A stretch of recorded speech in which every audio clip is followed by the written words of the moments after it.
অক্ষয় কুমারের new movie সারফিরার trailer release হয়ে গেছে। তো এই ট্রেলারটা আমি দেখলাম, ট্রেলারটা কেমন হয়েছে জানাবো এই ভিডিওর মধ্যে। প্রথমেই জানিয়ে রাখি, অক্ষয় কুমারের সারফিরা মুভিটি সুরিয়ার উড়ান মুভির অফিসিয়াল কপি। আমরা এই সারফিরা মুভিটির মধ্যে অক্ষয় কুমারের সঙ্গে সুরিয়ার কেমিও দেখতে পাবো। এবং এই মুভির কাহিনীটি যদি বলা যায়, অক্ষয় কুমার যিনি একজন টাকা পয়সার দেনায় রয়েছে অনেক, কিন্তু তার স্বপ্ন তার গ্রামের লোকদের 1 টাকার বিনিময়ে প্লেনে চড়াবে। এবং এর আগে উড়ান মুভিটি যারা যারা দেখেছেন তারা সম্পূর্ণ কাহিনীটি জানেন, এবং যারা দেখেননি তারা অবশ্যই হলে অপেক্ষা করুন অক্ষয় কুমারের মুভিটি দেখার জন্য। এর আগেও সাউথের অনেক মুভি বলিউডে কপি হয়েছে এবং সেগুলো অনেক হিটও হয়েছে।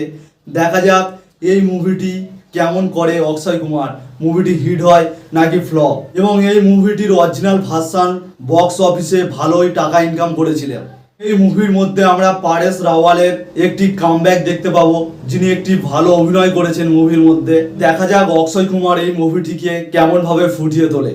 সবকিছু দেখা যাবে 12ই জুলাই হলে আসছে সারফিরা। আজকের ভিডিওটা এখানেই শেষ করলাম। ভিডিওটা ভালো লাগলে অবশ্যই একটা লাইক করে দেবেন, আর এরকম মুভি সম্পর্কে জানতে হলে আমার চ্যানেলটাকে সাবস্ক্রাইব করে রাখবেন।